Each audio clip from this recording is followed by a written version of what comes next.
Hey babies, hey babies, hey babies. Hi everyone. Hi everyone. Hi everyone. Hi everyone. Hi everyone.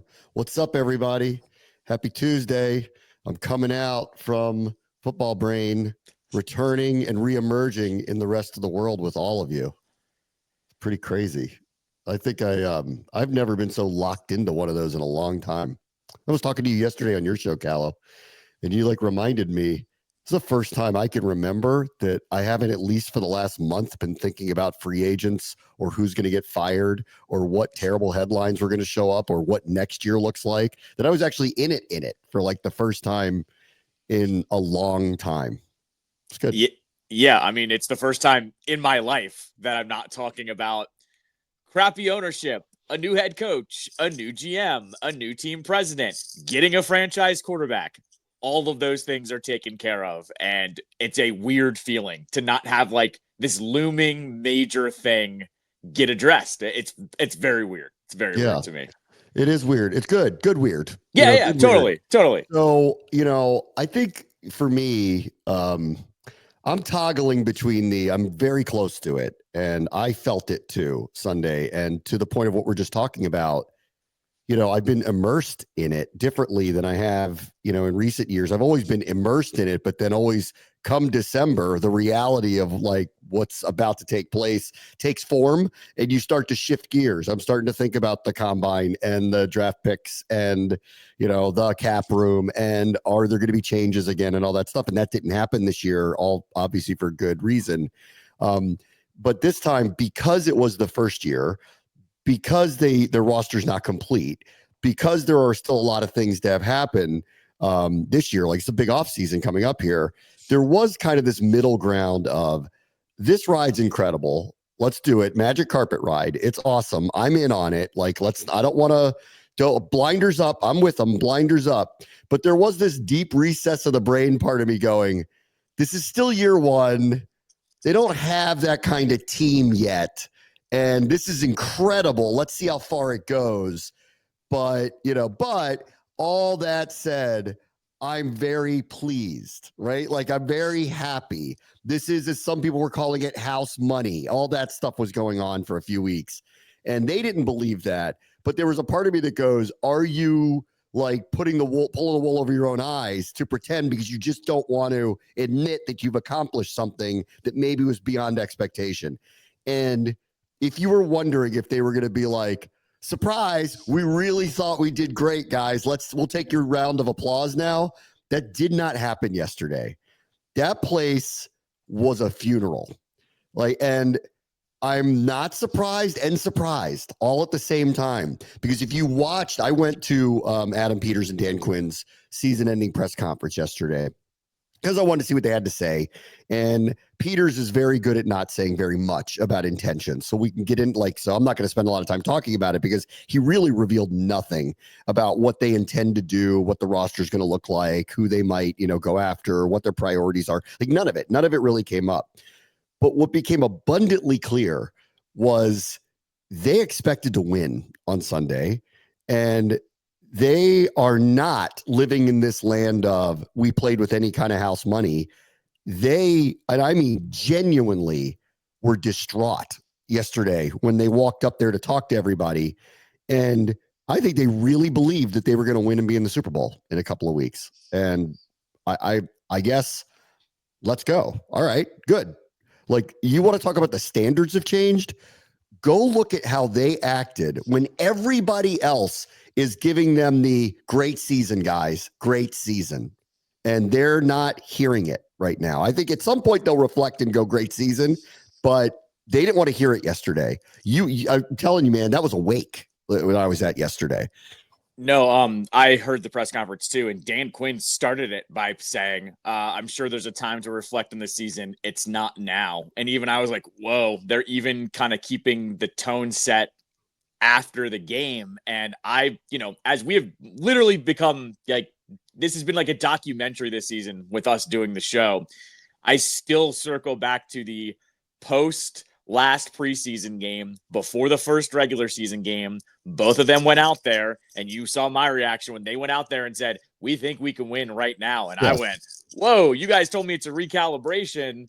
you're putting a lot of expectations on. Well, that recalibration, and then into we think we can win right now, even flowed into yesterday, even the day after losing in the NFC Championship game. They are not satisfied. They're not going to tell you it was some magical season, at least right now. Like, I hope they do, look at what this season was. But to go from end to end with that kind of expectation and the expectation to win, I mean, honestly, it's unlike anything I have seen in my lifetime watching this team in terms of a mantra and a culture change. It's full on. It's genuine too. I remember, man, I mean, this goes way back. This goes back to week 3.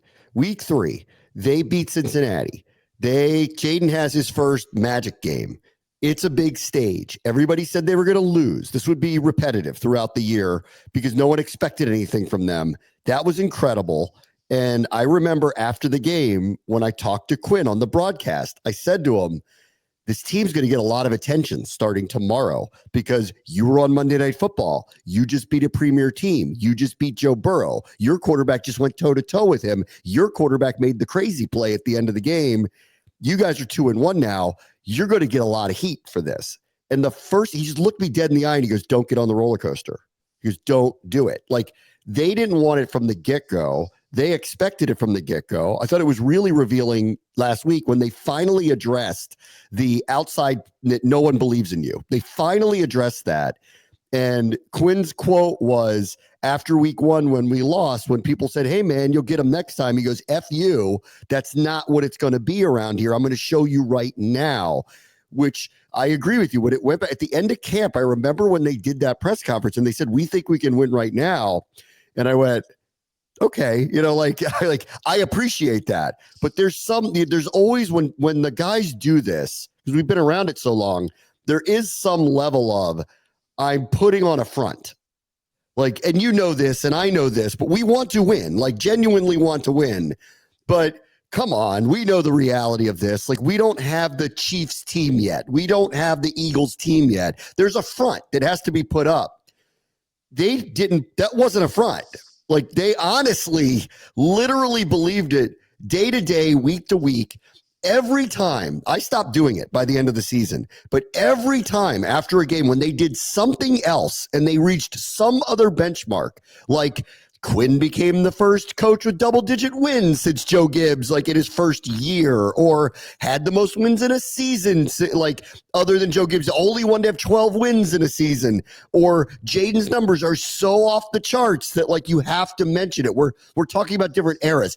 At every point when you brought any of this stuff up, they would look at you like you were crazy that you were trying to celebrate it. Like, they wanted to accept the win. They wanted to be celebrated for that. But if you started this is incredible what you guys have done and the rest is gravy, they won't put the potatoes down to let you put the gravy on it, was what it was. And I got used to it. It's something like, you get through the rhythms. This first year of me working with this group, you get through the rhythms of this. It became abundantly clear to me that their standard was, we expect this. We don't care if it's ahead of schedule or you think it's weird or everyone's dismissing us and can't believe what's going on. We expected this. And if you were wondering if there ever was a front, yesterday was the final piece of proof that it wasn't.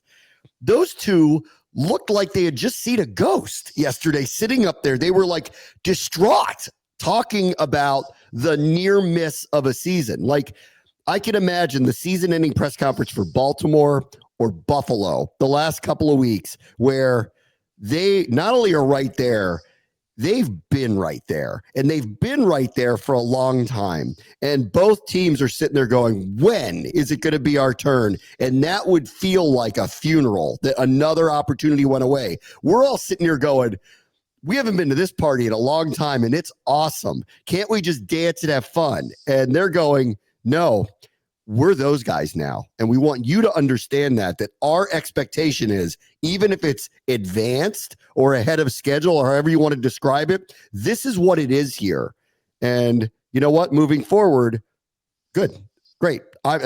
You know what? I won't bring that stuff up again. We should celebrate the successes, but we need to get used to this group believes that we're one of those teams now. They have felt it from the get-go, and they don't want your, hey, nice try, guys. We really liked the try that you gave. No, absolutely. When they said that they had the expectations of winning after that first press conference, I went, uh-oh, this group speaks really well, and I don't have to criticize them that much because everything they say is very calculated. It's said in a good way. And like right away, I was like, oh, this team's not good enough to do what they just said. Well, NFC Championship game later, they absolutely were. And the fact is, they also, I think, are bringing on what Jaden has brought on too, where Jaden, after every loss, has not just been like sad, but like pissed that they lose. Yes. That dude, he's the old saying, he hates losing more than he likes winning, is who Jaden Daniels is. And so he almost can't believe it when he loses. You could like feel that from him. Like he knows it's a reality and you can't win every game, but it oozes out of him disbelief that he lost a game. He is like a as I called him, and then Dan Quinn eventually called him the Terminator. It doesn't compute with him when they lose. Like he doesn't know how or why it happens. And so I think so too. I don't know which one came first, but both parties there with Jaden and with management, with Peters and Quinn, have this expectation of winning because I think they both believe in each other at this point, and they know that when that guy steps on the field, they do have a chance. And you need everyone pulling on the same rope, even if you do have a worse roster. If everyone's pulling on the same rope, you got a chance in every single game.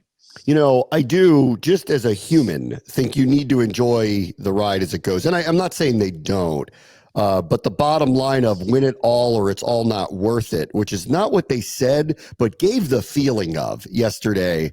That's just a tough way to live, right? That's a tough way to live. So, you know, we'll see moving forward, but I appreciate that the standard isn't just slogans or, you know, like, hey, let's just give it our good, you know, like, hey, we went really far. That's not what they're into. And everyone else, because it's so new to us, so unusual to us, and actually feels organically real, we're just kind of enjoying it because we haven't had a ride like this in a long time. What they're saying is, we're not just taking you for a ride. This isn't just entertainment to us.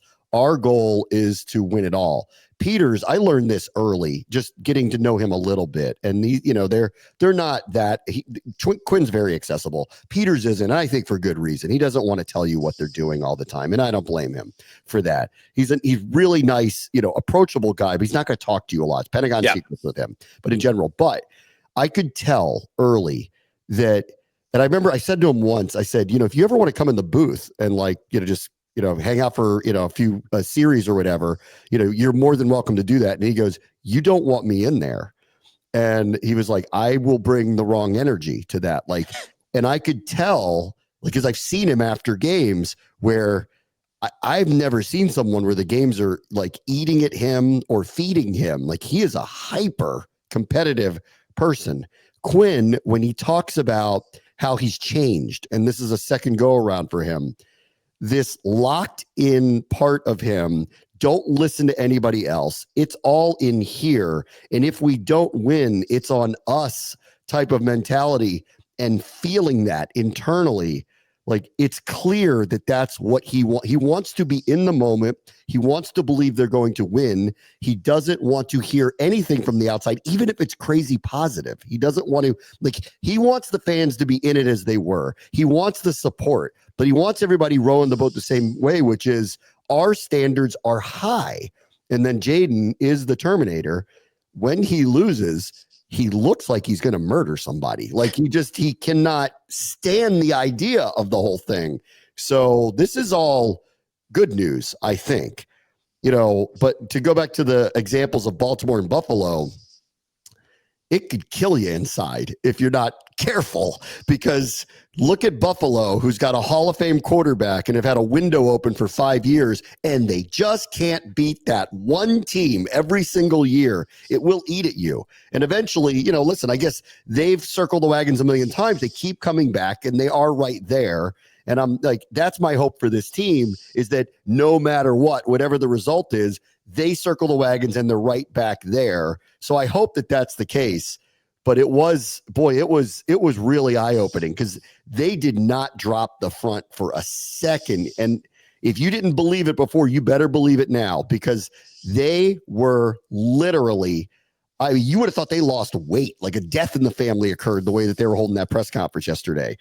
No, I mean, to get to your first part of of this conversation about the team like enjoying these things, I will say, like, those post game videos, you watched out for them every single week because they were a different celebration every time, and especially in the playoffs, right? Like the Cartier glasses in Detroit, like somebody had to organize that because they expected to win. So I will say, I think what this brings it around to, though, for me is Quinn knew there was a time and a place for everything, and it's like one of my favorite things. He compartmentalized everything every day of the week, right? It was, you could celebrate this on Sunday, then it was tell the truth Monday, then it was competition Wednesday. Thursday and Friday seemed to be like normal business hours for them. But I remember last week where he basically said, look, I tell all of these guys, we can only tackle what is ahead of us on each day. And that's just the mantra that I think that they had. And I think there's nothing wrong with that. It's not like they were going in the locker room after that Detroit game and not celebrating it. So I will say, I just think he had them so locked in of enjoy this for this set amount of time. And then on Monday, we go back to work and we've got to settle it in. And that's the type of culture that I think we needed to have as a reset here. Don't celebrate that regular season blowout win over Arizona any more than you need to, essentially, right? And that's what I like about this. It's a reset on things they should have been doing for a long time. Yeah. He one of the, like, I learned a lot about him through the first year. And one of the words that I came up with by the end of it was he's extremely thorough. Really thorough. And it stands out because the last coach was not. And there was a lot on his plate. And I'm not trying to go back and dump on Ron, but like it was a clear difference. And granted, he also gets to focus on the team and not all the other things. That's Ron's fault because he put himself in that position. But he had a lot on his own plate. Quinn had the team. That's it. Let Adam do the rest of the stuff that needs to be dealt with. And they worked hand in hand. So it was a different job, but every day, every press availability, he had specific messages for every single one of them. He would open it with a very specific message of, this is what today is. This is what we're doing. This is why we do this way. And they've revealed through, the year why they did this stuff. That he was never not on time. I mean, it was to a T of when he would show up and be there. Every week when I spoke to him before, like when he put me on his calendar, he was there literally on the dot so if I was late, it was going to be on me to like show up. He was extremely thorough, and that was really refreshing too. And I think that carries over. He's a very good communicator. He's very good at relationship building. He's very thorough. And that also goes a long way because if you're going to preach this type of stuff, you better be there every step of the way, reinforcing it every literal step of the way. And he and Peters did that throughout the year. So, I think that might be part of it too. We know we did our part to do our best. It is football. That's a really good team. You can't win them all. It doesn't mean that we didn't think we were going to do it, even if no one else did. And that comes back to, you can only feel that way if you were literally all in, like as all in as you can possibly be. And they were. And I think that's probably partially why the players play so hard and have so much belief in them, is they see it from them that this isn't talk or slogans.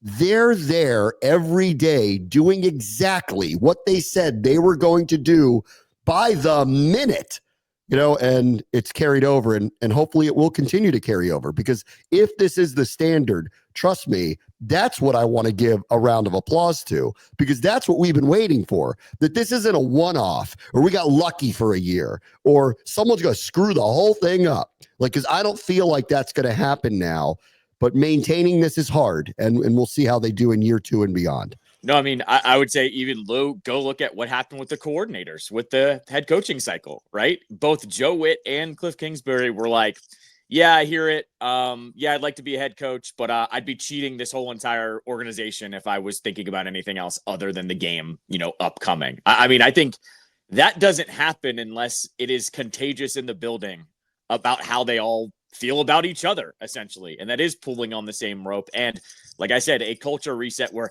everybody actually cares about what's going on literally from hour to hour, it seems. Yeah. Since you mentioned Cliff, there is a job open. It's the Saints.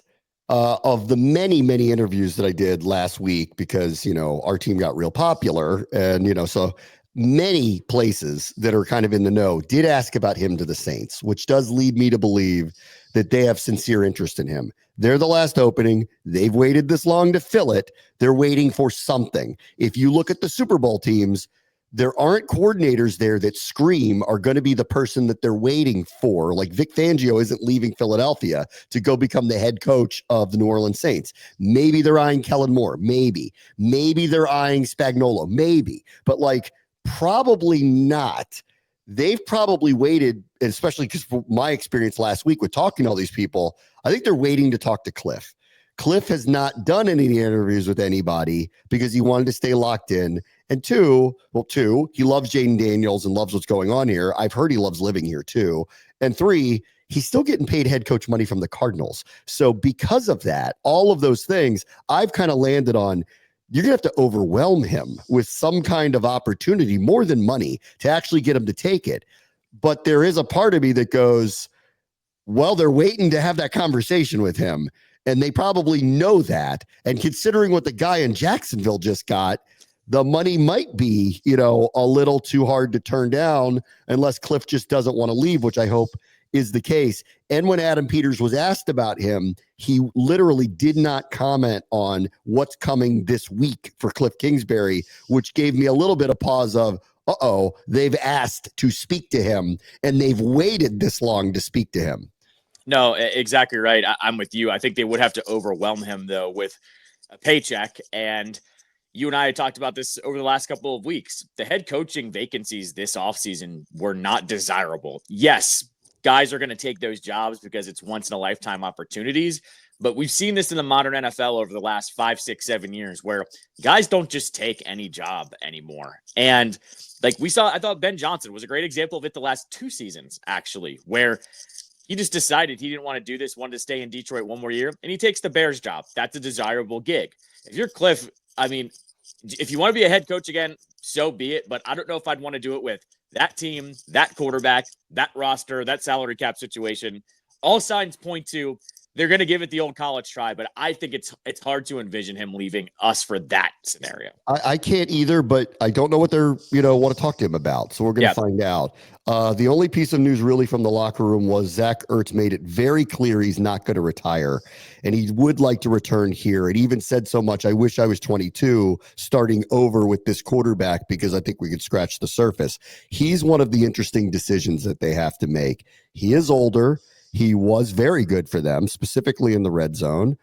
He's not a dynamic down the field threat, but he's an extremely reliable player, and he did click with this quarterback. And if he's got gas left in the tank and he's not asking for a ton of money, which I would doubt would be the case, I don't see why they wouldn't bring him back. I think the hope was Ben Sinnott would develop a little bit more as the receiving tight end and less of the blocker special team player. I'd have to talk to the coaches to find out where they feel about him. John Bates is up as well, but he's not a receiving threat, big time receiving threat. So how do they feel about him? Do they want to bring him back as well? But Ertz is one of the interesting ones of the many players on this list. I'm going to do it later this week. I don't want to do it today, but I'll do it later this week. They got a very long list of free agents. This is going to be a very different team next year. Again, they're not bringing everybody back. They have a draft class. There's going to be 15 to 20 new players again. Ertz is one that I'll be interested to see what they do about that. I have a feeling that they'll bring him back if he's, going to be reasonable about the salary, which I imagine he would, and reasonable about the role. It may not be as big, or because they even admitted they didn't expect him to have this size of role that he had, that he ended up having.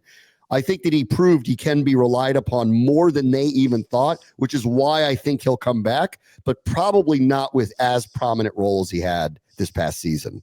I think you hit the nail on the head with that first point. I think they expected a little bit more by Ben Sinnott at the end of the season. What I will say, though, is Ertz became so good at the end of the season. I don't know how you were going to put a rookie in that role any more than that they did. Ertz became his go-to guy, not named McLaurin, for the rest of the season. I would say that the last third of the season, you expected him to go to Ertz in the red zone on those third downs. And Ertz, for his credit, he can't run away from defenders, but my God, was he great at finding that little pocket in a defense and just sitting on it. And then all of a sudden Jaden would find him. So I'm with you. Tremendous in the red zone. Yes. Tremendous in the red zone. And I'm with you. Like, he was one of my big doubts when they signed him. I was like, really? Like, Zach Ertz, how much does he have left in the tank? Well, he ended up being maybe the most reliable target. Like I said, not named McLaurin down the stretch. I would love to have him back too. Also, because I don't know what they wanted to get out of Sinnott or if this was an expectation for how the split was going to go, but I'm fine with that. Like, it's funny. There's one room that I'm okay with just bringing back in its entirety, and it's that one. Like, I'm fine with every single one of them coming back. Yeah, I got to find out what Sinnott's upside is for them now that they've gone through a year. We'll have to see. And again, I'll do this later this week, but just off the bat, like what I'm looking at right now as free agency priorities, and I think there's a lot of them, but the priorities, I would put it that way, the priorities, both lines, defensive line, offensive line, premier pass rusher if it's available. I think there's going to be decisions about John and Duran, probably John, because he has no guaranteed money. Will he be back? Will he not? I don't know. I have no real idea on that.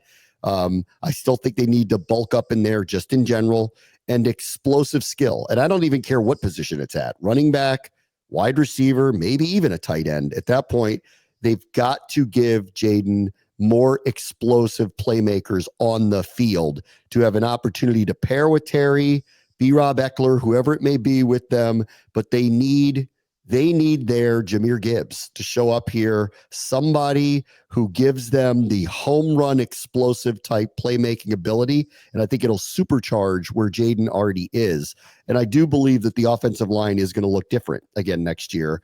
And the Cosme thing really throws a wrench into all of it because of how late that injury happened, because he was the one, he and Biotish are the two where I'm like, okay, that's set. Let's see what moves forward. They got to think about right guard now because of the injury to Cosme. He's going to miss the whole offseason minimum. So we'll see what happens into the season. But who's the right tackle? It might be Wiley. It might not. Is Brandon Coleman staying at left tackle, or is he moving to right tackle, or maybe even guard? Is Allegretti still a starter? Is he your swing guard primary backup? I don't know. Do they have the depth that they need behind the front five? I don't think they did this past year. Like, you can't fix it all in one offseason. The offensive line is going to be retooled, and in all likelihood, because of where they're picking, I believe they're going to take the best offensive lineman probably at that position, but we'll see. No, I think this year was who could play, and then it happened, against the Eagles once Cosme went down. It was who are our best five that you can throw out there. And so I think that's what this year, like a part of the storyline, it was way down the list compared to Jaden and the rest of the storylines going in. But it was what offensive linemen can play, and then we can go ahead and retool on the fly of who actually is going to stick around here for next season. Yep. All right. I'll get into all the free agency stuff later this week. Let me take a quick break. Bram watch the show, ESPN 630, the Sports Capital. All right, welcome back. I have to play some of the clips from Jerry Jones's press conference yesterday because I just have to. If you were wondering, where is he on the level of can he run this organization now? You're going to have questions after you hear this because, and if you've kind of followed this, and we've described it as he's lost his fastball. In hiring Brian Schottenheimer, his offensive coordinator, who wasn't calling plays, below the coach that got endorsed by the players to be retained, and then watched the other assistants, primary ones, walk out the door after, Mike McCarthy and they split up, it leaves and you know how this goes. First impressions are a lot in this sport, and it's not a good one. Now, I appreciate how long this guy's coached here and in the league, and I appreciate his family roots. Others might as well be a Hall of Famer. And so I don't think that this isn't Zorn. This isn't so far out of the realm of the right choice, but it was an unusual one for them. And it was one that needed to be defended. And Jerry had a hard time with that yesterday. So I think it's best if I just play some of the answers that he gave because they're not great. And so here is Jerry Jones. Let's see. Here's number one. Jane Slater, NFL Network. Jerry, to a lot of us on the outside, it did look like this process took a bit. What was the reason for that? Was there a point during your conversations with Mike that you thought that he would stay? Was there something that came up in those conversations that you needed to change? And what did he say, or some of the coaches that you reached out to, give you confidence that this was the guy that you needed, particularly given some of the criticism about some of the decisions and the coaching in recent years? Yeah. Well, thank you for that. I wasn't aware of any clock. Where's the clock? There are a hell of a lot more important things than a clock. Take a long time to do this. How about the timing to do that? If I'd have screwed around with clocks in my life, I wouldn't get to be sitting up here. And by the way, well, if you'd watched the clock, you wouldn't be sitting up here explaining why you hadn't been to a playoff game in all those years, too. I understand. I get it. One of the fun things about this deal is you get to start a new clock every time you line up for the year. And so I really can not block out the practical things, because I don't care if it is the new year. If they're about to take your house away, that'll go from last year into this year. So there's reality that goes with it. So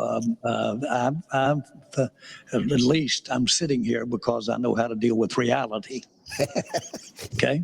And so to answer that question is simply, it never occurred to me there was a clock at all. When I was trying to buy the Cowboys, I think I did read someplace, Tim, you might have not remembered or what have you. I read someplace where that process and all that was going on was maybe creating some time problems relative to the clock of the NFL or the clock of that. I've really not had the experience of that being the determining factor. I heard this year that we didn't get Dak signed quick enough. Dak, you're sitting right back there. You want to stand up and tell him you had something to do with that? Okay. They're right. He lost money by signing him so late. Correct. Like, you're pointing out, like, you're not making your point about the clock. Like, plus, like, what was the line about you get your house taken away when you start the new year? I got that one. To me, that one was actually like the least problematic. He was basically just saying like your problems don't just go away from one year to the next, I guess. Yes. Which I was like, all right, fine on that one. Mine is that he keeps going back to this dumb thing of when I bought the team, or if I did this when I was buying the team. Dude, you have not won a championship in 33 years. Like, or you haven't been to a championship game in 33 years, or whatever the number is. It's like whatever the number. That one? What's that one? Have you seen the Stephen Jones one on that one? No. What's that one? Watch this. Okay, this is killer. This is amazing. Obviously, we're also evaluating where it didn't go right, in terms of, this drought that people say we're in terms of championship game. What? And then obviously. That's right. Air quotes. We haven't been to the championship game in 30 years. That's not an air quote. That's a fact. Like, that's a fact. It's interesting that, like, I don't remember of all the years that we've had different coaches, I don't remember anyone bringing that up, that it was the longest drought, but in their case, because it popped up because we made it and then it became a big deal, and anything that happens to them is going to get an inordinate amount of attention. It got brought up. For them to go, air quote, we're on a 30-year drought of reaching the NFC Championship game, longest in the NFC, and you're the cow. To kind of laugh that off is not gonna fly. Like just think about what we were just talking about with Quinn and Peters and how genuinely upset they were because the standard is what the standard is, even if you don't think that we're on this kind of timeline. And they're going, drought schmout. Like, we're not on a drought. That is one of the most ridiculous things. And by the way, I think it wasn't brought up here because I think my guess here is the media here knew that was two different ownership groups. Like this, That's right. This team didn't make it the last 5 years of Jack Kent Cook. And then, they handed over to Snyder, and we all know what happened during the Snyder era. And you're actually able to compartmentalize everything that went wrong with Snyder. So it wasn't like this shock that they didn't make it. Whereas the Cowboys have been really good in the regular season. He has said they're going to go all in on an offseason, and they don't. Like, there are legitimate criticisms to bring that up, but to air quote a drought, that's just true. Oh boy. Oh, that's a rodeo for that press conference yesterday. Yeah. When asked why did he hire Brian Schottenheimer, the answer he gave was a very long, very long, rambling, like kind of nonsensical, and never really answered the question, why did you hire him? Which, there should be a reason for sure. But then there was a follow-up to him about hiring him, and essentially asking he got asked about what are you looking for in a head coach? And this was his answer to that one. So I've seen it when I was a pup.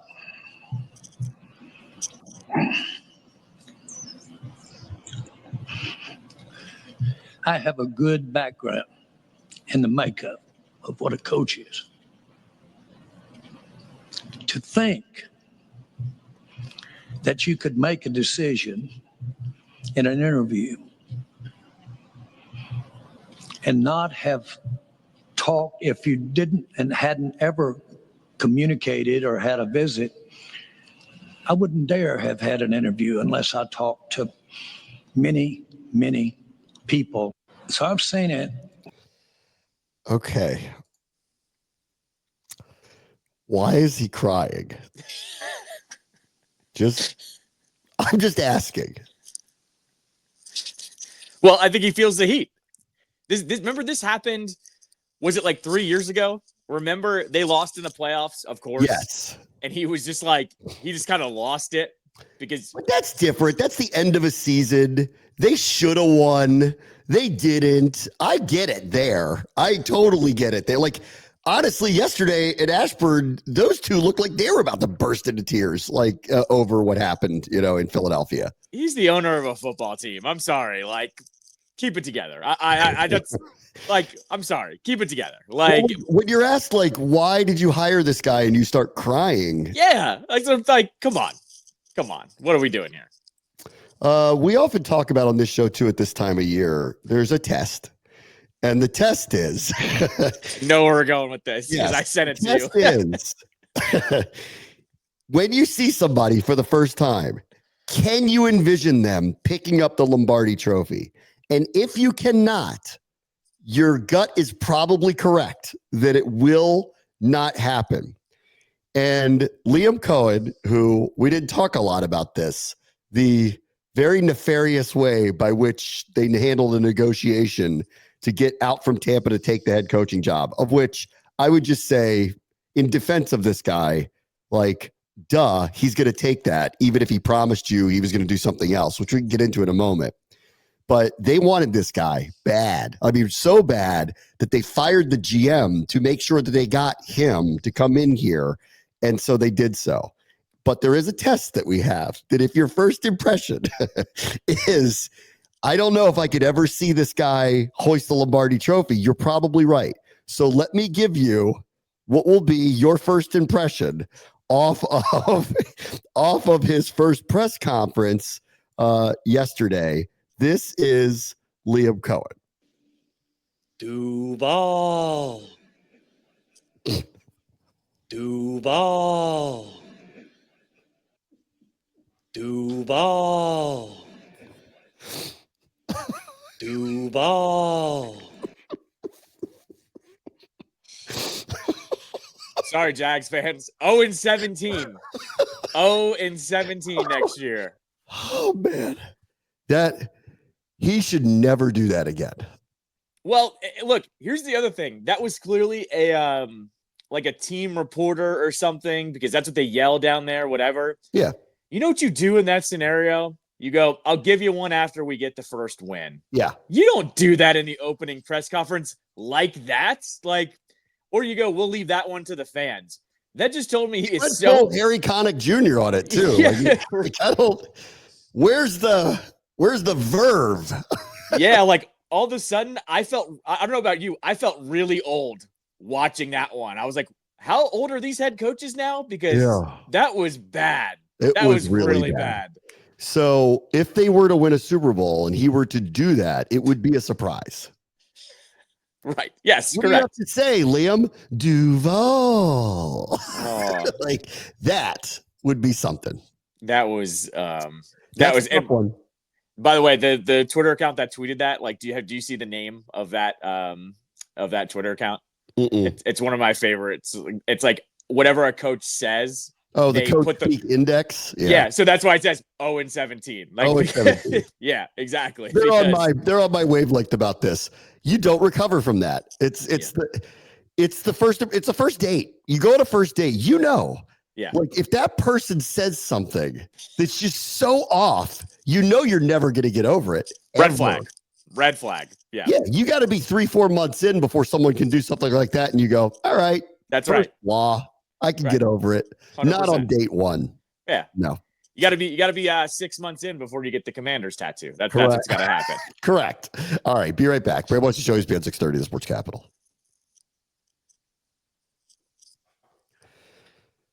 All right. Let me get out of football brain for a minute, because this thing would have, in the good old days of my show, when I had longer on the air to talk about things and had to find subjects, I would have spent a lot of time with my second favorite basketball team, the Miami Heat, and one of my favorite players ever, Jimmy Butler, going sideways with old Riles to the point where he has now been suspended 3 times. He did not show up to practice the other day. This started with early in the year, them lying about asking for a trade request. So much so that Shams had to go on the air and go, I stick by my reporting. They for some reason don't want to say it publicly, but I know that they want it, to then admitting that they wanted it, to Riley saying, we're basically not trading you to anybody, to him then saying, I'll trade you, but it'll be on our terms, to now a level of he can't even function within the concept of the team. So this is a bad ending for one of my favorite players, in the place where when they put culture on their jersey, I actually believed it for a while until what's been going on here. And the sooner they get him out of there, the better, obviously now. I think this one also settled into Jimmy Butler saw that team and saw we can't be successful and started chirping early. And I think that's where probably he and Riley butted heads, where he wanted to go. All of a sudden now, he actually did go to practice the other day. He walked out of practice, which I think is actually worse. Like, that's actually worse than just not being there. So this has to come to a head. What's funny too is there isn't an easy destination for him either. Like, Butler's getting up there in age. We've seen it. He doesn't mesh with every team easily. He's been, he put the list of teams out there that he wouldn't play for. This is not a cut and dry trade for just anybody. So good luck with that one. Yeah, good luck with that one. As for the Capitals, now that I'm out of football brain, still 7 points clear of everybody in the East, getting set to finish up a road trip. They did make their goaltender choice. So you'd have to correct me on this one. I'd heard, I guess they didn't want to upset either one of them. Yep. But eventually they had to sign one of them, and clearly this was the one that they were going to sign, Logan Thompson. But they didn't want to, I guess, upset Lindgren along the way here, because they do need both of them for the rest of the season. But they've come around to a 6-year deal for Logan Thompson. So what do you make of the whole dynamic of doing that? First, before I get into the dynamic, this was the goaltender you needed to re-sign. Yes. Logan has 22 wins on the year. I think he's 22, 2-3. An insane year so far for him. He should be in Vezina conversations, but he's not as much because he was a minor acquisition for the Caps. He's been brilliant. He is better than Lindgren at this moment in time. And I circle back to last week where Lindgren goes on IR and all Logan Thompson does is get 2 shutouts back to back, the first 2 shutouts of the season for the team. So the guy steps up when he needs to. As far as this dynamic goes for these two, I think you need to realize it is business here. And I don't know if they have the same agent or whatever, but my guess is they've been talking to both of them for this. So I wouldn't rule out a Lindgren extension in the near future either here, but you had to get it done with Logan. And I think you had to get it done with Logan before this 4 Nations break. In a couple of weeks, they're going to break for 2 weeks. And I think you needed to get it done there because then the trade deadline sneaks up on you.